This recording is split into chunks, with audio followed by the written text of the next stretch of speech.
Ever since you started working, you have become arrogant and unsubmissive. That's not fair. You know it's not like that. It was your idea that I found a job to do, and now that I found one, why you are acting so offended? You're probably wondering how this couple ended up in such a situation. Well, let me take you back to where it all began, because what really went wrong wasn't what anyone expected. Grace was a simple woman. She loved her home, she loved her husband, and she loved taking care of their 1-year-old son. For 3 years of her marriage, she stayed home and did what many women in her town did. She cooked, she cleaned, she raised the child, and she waited for her husband, Samuel, to come home every evening. But Samuel had other plans. One night, after dinner, Samuel told Grace it was time for her to find a job. He said the money he made alone was not enough, and the family needed more. Grace was shocked. She told him plainly that it was his duty to care for her in the home while she cared for their son. That was how she was raised. That was what she believed marriage should look like. Samuel did not agree. He pushed the matter again and again. When Grace still refused, he did something she never expected. He called her parents and reported her, telling them she was lazy and unwilling to help her own family. Her parents were shocked and disappointed, and they told her to listen to her husband.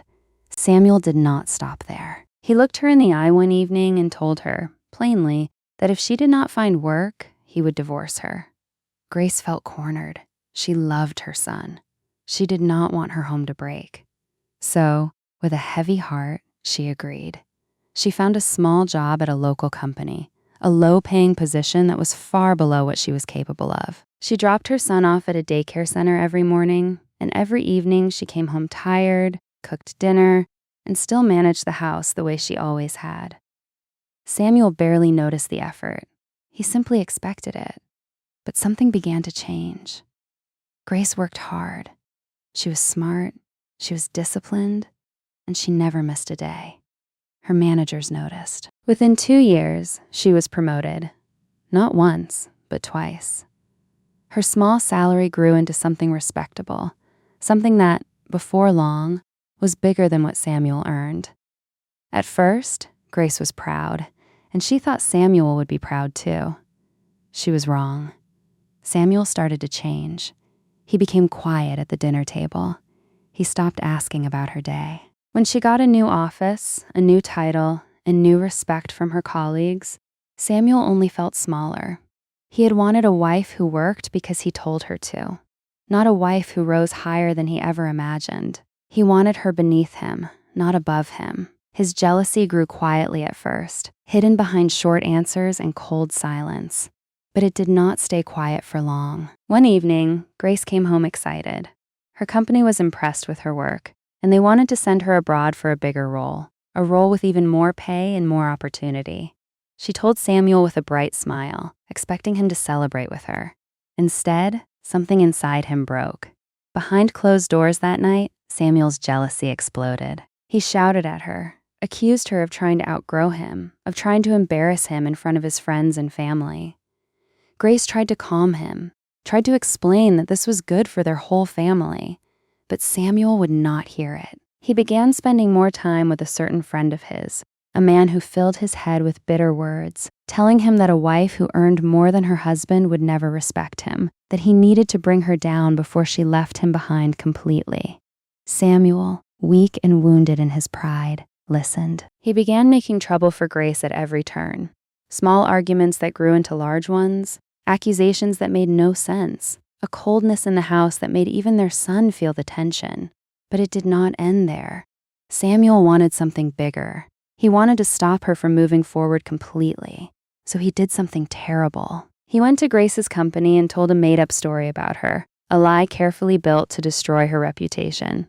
Within days, Grace was called into an office and told, without warning, that she was being let go. She did not understand why. She left that office in tears, confused and broken, with no idea that the man who shared her bed was the one who had planted the knife in her back. That same evening, on his way home from meeting his friend, Samuel was involved in a serious accident. The impact was severe. When he woke up in the hospital days later, the doctors gave him news that shattered him. He would never walk again. His legs were gone to him forever. Not long after, the company he worked for let him go as well, unable to keep an employee who could no longer perform his duties. Samuel was now a man without a job, without his legs, and soon without his family's support. His own relatives, one by one, turned their backs on him, unwilling to carry the weight of his care. It was Grace, the very woman he had tried to destroy, who stayed. She fed him, bathed him, sat with him through his darkest nights, even though she herself was without work, even though her own dreams had just been crushed. She did not yet know what he had done. She only knew he was her husband, and he needed her. Then, one afternoon, her phone rang. It was her old company. There had been an internal investigation, and the truth had finally come out. The story used to fire her had been fabricated, and they knew now that it was untrue. They apologized to her, sincerely and formally, and told her the position abroad was still open, still hers, if she wanted it. That same week, through a conversation with a coworker, Grace finally learned the whole truth. It was Samuel. Her own husband had lied about her, had cost her the job, had tried to break the very career he once forced her to build. Grace sat with that truth quietly. She did not scream. She did not confront him. She simply made a decision. She called the company back and accepted the offer. She asked for one condition, that her son be allowed to travel with her. They agreed without hesitation. For the weeks that followed, Grace continued to care for Samuel exactly as she had before. She cooked his meals, helped him with his chair, spoke to him gently, as though she knew nothing at all. Inside, she was preparing. She quietly arranged her travel documents, packed only what she and her son truly needed, and said nothing to the man who had once tried to end everything she had built.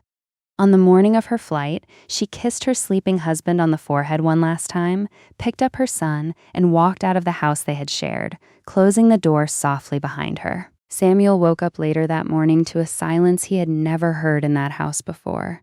He called her name. No answer. He called her phone. It was switched off. Panic set in, and with shaking hands, he called her best friend, hoping for answers. Her friend did not soften the truth. She told him everything, that Grace knew what he had done, that she had taken the job abroad, that she had taken their son, and that she was never coming back to a man who tried to destroy the very woman who loved him. Before ending the call, she added one more thing, her voice sharp with years of watching her friend suffer. She told him that a man who plots against his own wife deserves exactly what life gives him back.